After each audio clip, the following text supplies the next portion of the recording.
最近、周りを見ていてこう感じることはありませんか？なぜか人生が充実している人、仕事も忙しいのにどこか余裕がある人、そういう人って実はある共通点があります。それは趣味を持っていること。もし今あなたに趣味があるなら、それはかなりいいことかもしれません。なぜなら最近の研究では趣味を持っている人ほど幸福度が高く、健康状態が良く、人生満足度も高いという結果が出ているからです。どうも旅する起業家ルキです。今回は海外で184万回以上再生されているケンブリッジ大学出身の医師であるドクター・イジー・シーリーさんの動画、趣味は脳の劣化を防ぐ最強の武器を参考に、今の時代になぜ趣味を持っている人ほど人生がうまくいくのか、その理由を紐解いていきます。この動画を見終わる頃には趣味の重要性、そしてあなたの人生を豊かにするヒントが見えてくるかもしれません。ちなみに今この動画を見ているあなたはすでにいい趣味を持っています。ぜひ最後までご覧ください。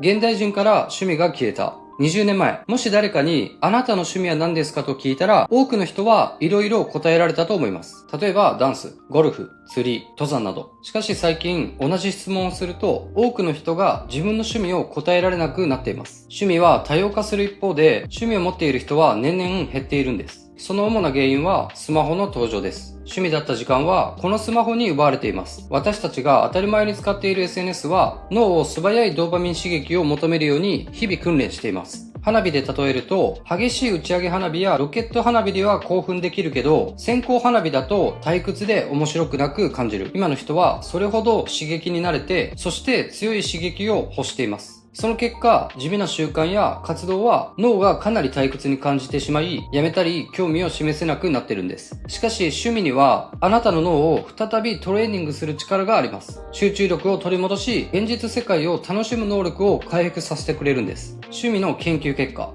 2023年、科学者たちは世界中の9万3000人以上を対象にしたメタ分析研究を行いました。その結果、趣味を持っている人は気分がいい時間が長い、幸福度が高い、うつが少ない、身体的にも健康、人生満足度が高いという傾向が全ての国の研究データで確認されました。さらに芸術や楽器などの趣味は脳の神経ネットワークを強化し、記憶力を向上させる可能性があることも分かっています。研究ではこうした活動を続けることで脳の特定の領域の開白質が増え、長期的には認知症リスクを下げる可能性も示されています。SNS は脳を壊す。皆さんは最近集中力が続かないと感じませんか？近頃では集中して本を読めなくなったり、15分間もじっとしてられない人、映画を倍速で見る若者もいるようです。実際の研究でも現代人が集中できなくなっていることは本当だと示されています。ショート動画のような短く断片的なコンテンツを大量に見ると、脳は最初は過剰に刺激されます。しかしその後、脳はその刺激に適応して作り変わります。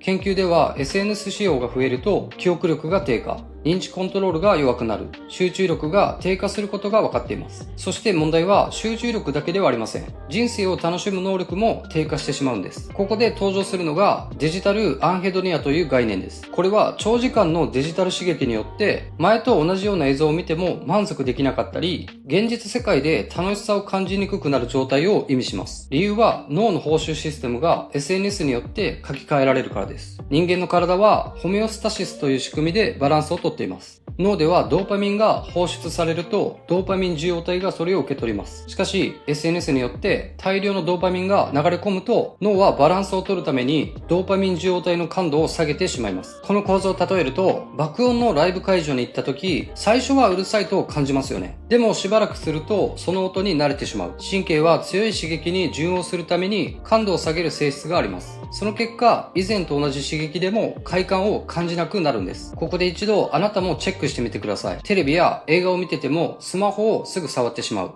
読書をしても10分も持たない。食事している時もスマホを触ってる。起きたらすぐにスマホを見る。寝る前ギリギリまでスマホを見ている。気づいたらショート動画をスワイプしてる。もしこれが多く当てはまるなら、あなたの脳は強い刺激に慣れているかもしれません。そして問題が起きるのは SNS をやめようとした時です。脳は強いドーパミン刺激を基準に再設定されている状態。そのため公園を散歩したり本を読むなどのいいとは分かっている習慣でも刺激に慣れた脳にとっては報酬が弱すぎてつまらなく感じるんです。これが現代人が静かな時間を維持できない、地味な習慣を継続できない要因でもあります。個人の意志力というよりは脳が退屈を感じているから続かないんです。この SNS を一時的に減らす行為はタバコの禁煙と似ています。タバコをやめると人は空白を感じます。毎日吸ってたタバコを吸う代わりに何をすればいいのかわからなくなる。そのため医師は代替行動を提案します。例えば棒付きのキャンディーをタバコの代わりにするなどありますよね。これは SNS 依存にも同じことが言えます。現代人は暇ができるとスマホを開いてしまう。その代わりとして今回のテーマである趣味を導入するんです。趣味は脳を回復させる。趣味もドーパミンを出します。しかし SNS とは違いゆっくりしたいいドーパミン、さらに幸せホルモンとも呼ばれるセロトニンも分泌します。イージーさんはこれを食べ物に例えて説明しています。 SNS はジャンクフード型ドーパミン、一瞬で強い快感が得られますがすぐに満足感が消えてまた次の刺激を求めてしまいます。まるでポテトチップスや甘いスイーツのように食べた瞬間は美味しいけどすぐまた欲しくなる、そんな刺激です。一方で趣味は自然食品型ドーパミン、刺激は派手ではありませんが達成感、没頭する感覚、心の満足などがゆっくり積み重なっていきます。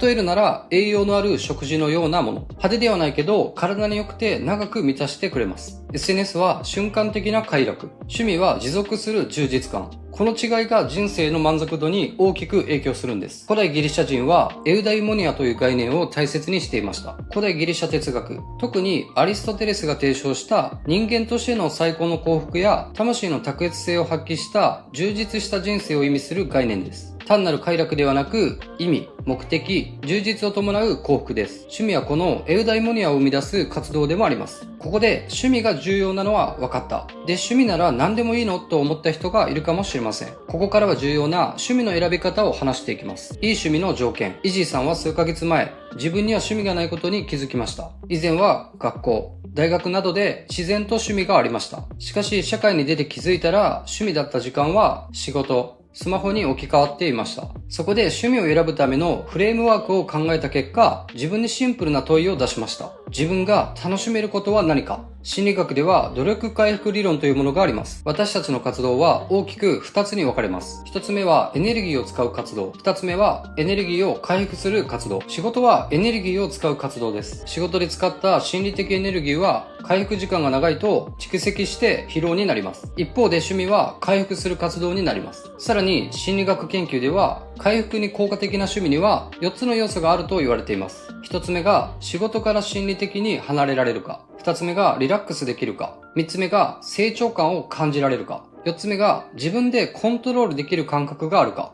この4つの要素が当てはまる趣味が脳の回復を促し、自分の幸福度を上げると言われています。この1から4、ぜひ考えてみてください。イジーさんはこうも言っています。最近は趣味も副業にしなきゃというプレッシャーがあります。しかし、今回提案している趣味を副業にする必要はありません。SNS に投稿する必要も、誰かに共有する必要もないです。今回大事にしてほしい趣味の本質は、所得のアップでも社会的な成功でもなく、ただあなたが楽しむことにあります。副業にしようとすると義務になり、目的が変わるので、あくまで自分が幸せと感じる趣味を選びましょう。趣味の4大カテゴリー。ここからは趣味のカテゴリーを見ていきます。どの趣味がいいか一緒に考えてみましょう。1、創作の趣味。例えば、絵、書道、陶芸、動画制作、写真、料理、ガーデニング、音楽、執筆など。ここで大事なのは上手かどうかや評価ではありません。創作する行為そのものが脳にとてもいい刺激を与えます。作るという行為は人間の本能的な喜びでもあります。2、知性の趣味。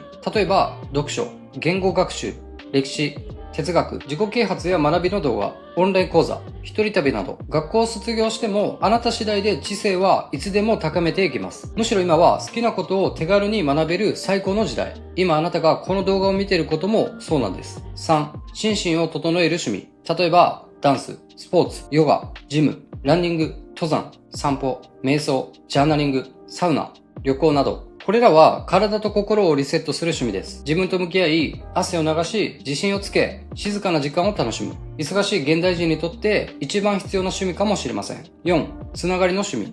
例えば、友人との食事、デート、家族とのお出かけ、コミュニティへの参加、料理会、読書会、人との旅行など、人間は本来集団で行動する生き物です。人とのつながりは幸福度を高める強い要素の一つとも言われています。今日から始める第一歩。最後に今日からできる一番シンプルな方法をお伝えします。それはスマホを見てる30分を趣味に置き換えることです。完璧な趣味を見つける必要はありません。例えば、10分だけ散歩をしてみる。本を10ページ読む。日記を3行だけ書く。料理を作る。動画で勉強するなど。自分が純粋に楽しめることは何かを考え、回復の4つの要素。1、仕事から物理的に離れられるか。2、リラックスできるか。3、成長感を感じられるか。4、自分でコントロールできる感覚があるか。この4つを満たしている趣味に置き換えてみてください。面白いことに、最初は退屈に感じても、続けていくと脳はゆっくりした刺激をもう一度楽しめるように回復します。趣味はただの暇つぶしではなく、あなたの脳を本来の姿に戻すトレーニングでもあるんです。まずはハードルを上げずに、今週30分だけ、スマホの代わりに何か一つ実践してみてください。それがあなたの人生を少しずつ変え、長期的に大きな幸せにつながるかもしれません。最後に僕の体験談を話します。僕も20代まで脳を SNS でハックされてました。おまけに僕の場合は、パチンコにハマっていた時期があり、さらに脳は短期ドーパミン刺激を欲するようになっていました。理性では分かってるけど、脳が刺激を求めるので、やめるのに苦労しました。で、僕がどうやめれて趣味を導入したかというと、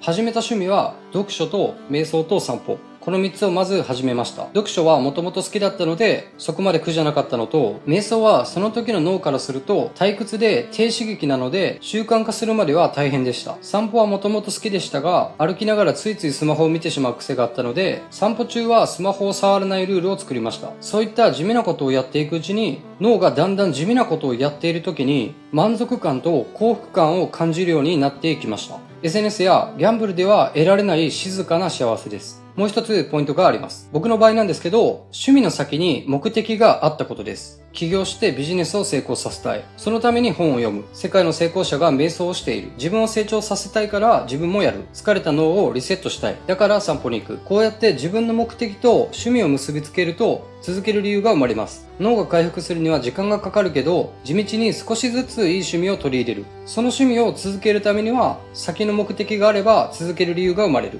こんなイメージで僕は短期ドーパミン中毒から抜け出しました。ただし今でもスマホの存在は強力で、例えば考え事をしたい時や、この YouTube 動画の台本を書いている時も、スマホが視界に入ると存在が気になるんですよね。スマホは刺激をくれるもの、数字が来るものと脳が認識しているので、視界に入るだけでも気になってしまうんだと思います。そこで集中したい時は、スマホは別の部屋に置いて、完全に存在をなくしています。あとは通知は最低限にしています。SNS の通知はオフで、LINE やメールなどの仕事関係は通知オンにしています。それと、ショート動画はほぼ見なくて、学びになる長尺動画を見るようにしています。スマホとうまく付き合い、自分に合った趣味を取り入れることで、あなたの人生の満足度は確実に変わっていくと思います。ぜひあなたが取り入れたい趣味や感想などあればコメントで教えてください。このチャンネルではこれからも旅と人生にまつわる動画や世界の実業家たちのためになる情報、そして自己理解や成功法則を軸にあなたの人生のスイッチを押す発信をしていきます。ここまで見てくれているあなたはさらに自己成長できるすごい人です。最後までありがとうございました。ではまた次の動画で会いましょう。チャンネル登録ぜひよろしくお願いします。一緒に成長していきましょう。